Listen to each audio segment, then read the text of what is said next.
Assalamualaikum warahmatullahi wabarakatuh. Perkenalkan, nama saya Febri Pitaloka, NPM 2018 135005009. Nah, pada kesempatan kali ini saya akan mereview kembali materi yang disampaikan oleh Profesor Dr. Aceh Setiawan, AMS Inkom.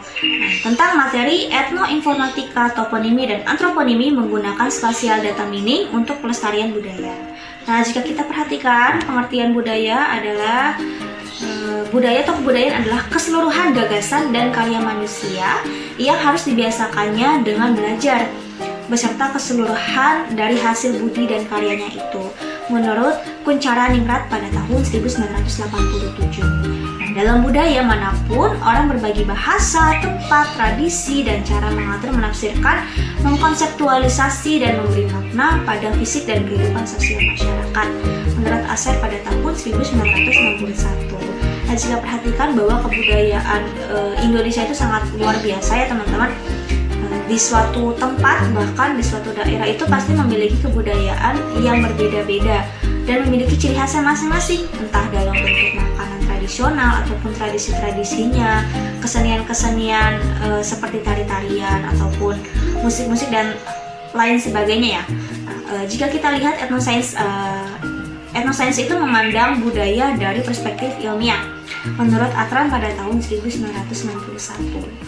Etnosains sendiri membantu memahami bagaimana orang berkembang dengan berbagai bentuk pengetahuan dan keyakinan, berfokus pada kontribusi ekologi dan sejarah yang telah diberikan orang, menurut Atran pada tahun 1991. Etnomatematika adalah matematika yang dipraktekkan di antara kelompok budaya, diidentifikasi sebagai komunitas nasional, etnis, kelompok pekerja, anak-anak dari kelompok usia tertentu, dan kelas profesional. Dengan logika yang sama, pada penelitian ini, penulis mendefinisikan etnoinformatika adalah penerapan informatika dalam budaya. Untuk onomastik, pengetahuan tentang penamaan disebut onomastik, terdiri atas dua cabang, antroponimi dan juga toponimi. Untuk antroponimi yaitu pengetahuan yang mengkaji riwayat atau asal-usul penamaan orang atau nama diri. Untuk toponiminya sendiri memiliki pengertian yaitu pengetahuan yang mengkaji riwayat atau asal-usul penamaan tempat. Selanjutnya ada naming. Naming atau nama merupakan properti pertama kali diberikan orang tua saat dilahirkan. Nama adalah tanda, mewakili semesta persoalan kompleks senantiasa melekat pada setiap individu. Praktek pemberian penamaan merupakan manifestasi kondisi psikologis masyarakat pada tatanan makro, bagaimana mencitrakan dirinya dan memunculkan citranya ke dunia luar, merefleksikan struktur berpikir dari warganya.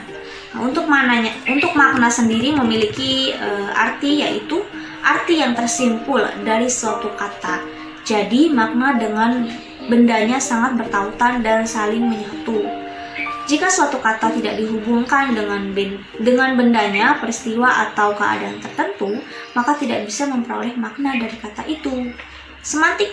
Kata semantik memiliki arti yaitu ilmu yang menelaah tentang makna, menelaah lambang-lambang atau tanda-tanda yang menyatakan makna, hubungan makna yang satu dengan yang lainnya, dan pengaruhnya terhadap manusia. Kata semantik itu memiliki arti ilmu yang menelaah tentang makna, menelaah lambang-lambang atau tanda-tanda yang menyatakan makna, hubungan makna yang satu dengan yang lainnya, dan pengaruhnya terhadap manusia. Nah, untuk metode pengembangan sistemnya itu yang digunakan adalah metode waterfall atau linear sequential model. Model ini mengusulkan pendekatan sistematis dan berurutan pada pengembangan perangkat lunak dimulai dari analisis, perancangan, coding, dan pengujian.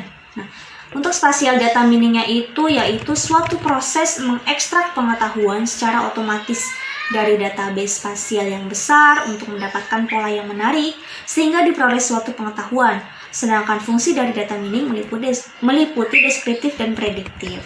Untuk metodologi penelitiannya itu sendiri yaitu mengikuti tahapan proses knowledge discovery in database. Dalam data mining, tahapan-tahapannya meliputi ada pre-processing, data mining, dan post-processing.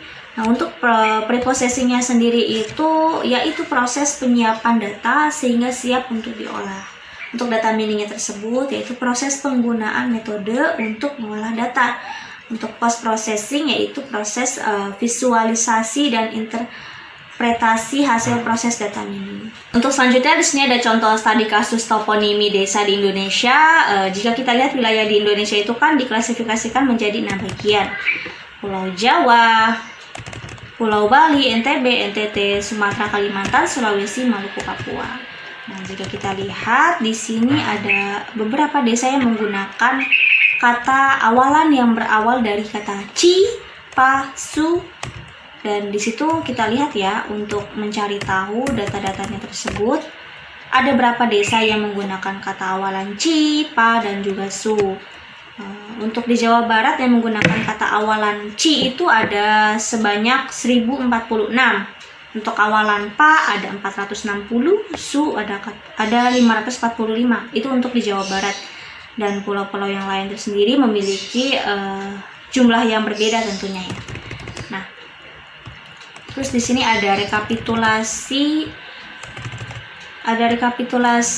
nama desa berdasarkan kata lengkap di Jawa Barat. Lengkap di Jawa Barat. Contohnya ada nama desa yang bernama Tanjung. Nah, di Jawa Barat itu ada 5 daerah yang menggunakan kata Tanjung. Di Pulau Jawa ada sebanyak 27 dan se-Indonesia itu ada sebanyak 59. Nah, seperti itu contohnya untuk studi kasus penamaan desa atau toponiminya. Untuk selanjutnya di sini ada contoh studi kasus antroponimi di suatu daerah Sumedang pada tahun 2019 tentang penamaan. Nah, di daerah tersebut yang memiliki nama Muhammad sebanyak 15.197, yang memiliki nama Asep sebanyak 9.873, yang memiliki nama Agus sebanyak 6.779 dan seterusnya. Nah, jadi seperti itu contoh-contoh studi kasus antroponimi dan juga poniminya. Cukup segitu previewan saya tentang materi yang disampaikan oleh Profesor Dr. Aceh. Kurang lebihnya mohon maaf. Wassalamualaikum warahmatullahi wabarakatuh.